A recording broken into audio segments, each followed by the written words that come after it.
नमस्कार। भारत के आंध्र प्रदेश स्थित समुद्री तटीय नगर विशाखापत्तनम सहित भारत के 12 समुद्री तट में बसे नगरों के जलमग्न होने का खतरा, डूबने का खतरा। जी हाँ, मैं बिंदु भूषण दुबे आज 11 अगस्त 2022 को आंध्र प्रदेश के समुद्री तट में बसे इलाके शहर विशाखापत्तनम में मौजूद हूँ।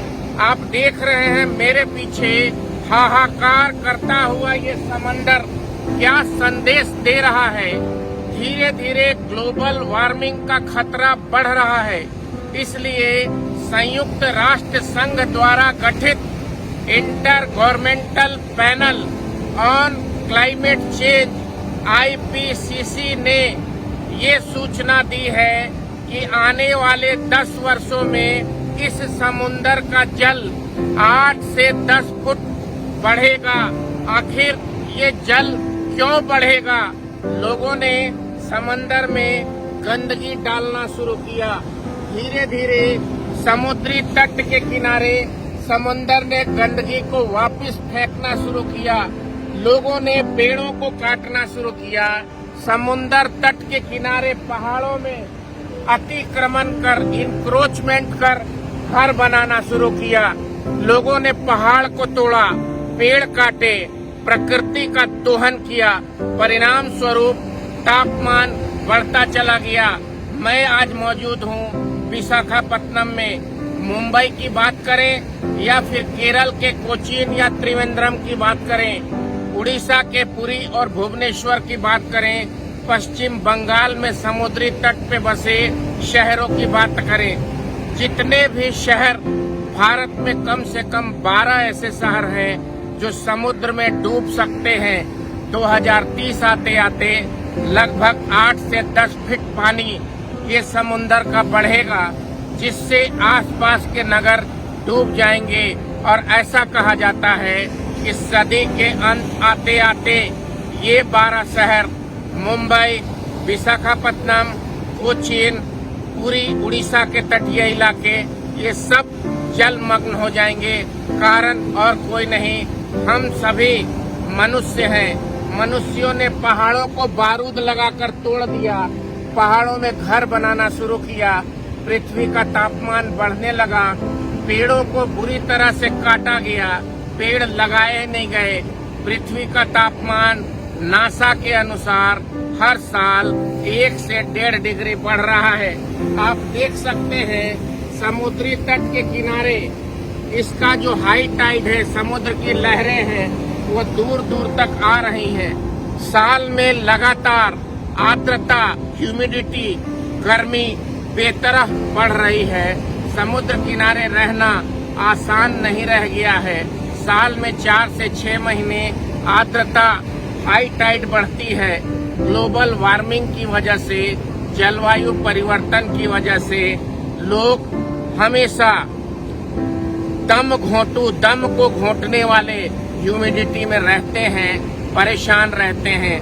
लोगों को समझ नहीं आ रहा कि आखिर किया जाए। यह जलवायु परिवर्तन का असर है। उसकी वजह से समुद्र गर्म होकर समुद्री तट का पानी बढ़ रहा है और लोगों का जीना मुहाल हो रहा है। यह एक तरह से मनुष्य के लिए खतरे की घंटी है। प्रकृति का संरक्षण करिए, समुद्री तट के पहाड़ों को और पृथ्वी के पहाड़ों को न तोड़िए, वृक्षों को लगाइए, समुद्रों में गंदगी न डालिए।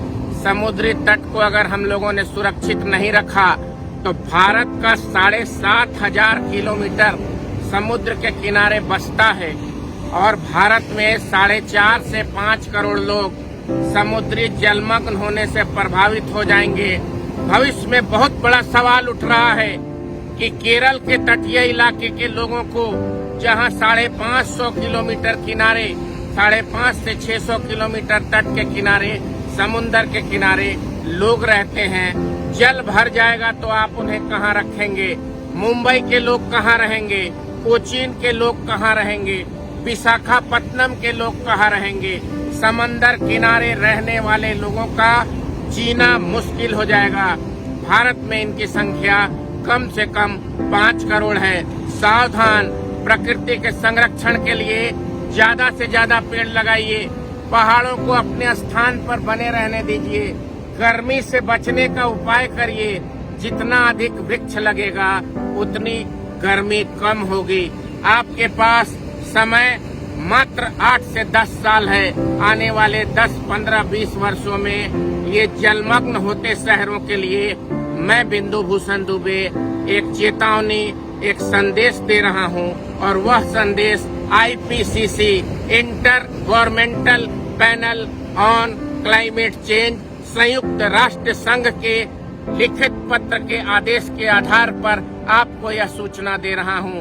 बार बार हाई टाइड, समुद्री लहरों की चेतावनी, बार बार ह्यूमिडिटी और परेशानी, समंदर गर्मी से बढ़ रहा है।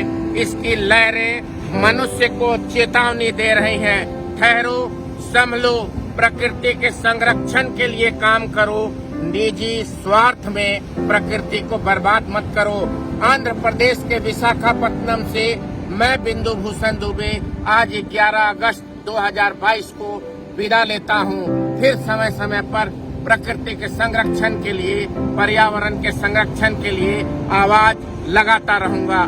नमस्कार, वंदे मातरम।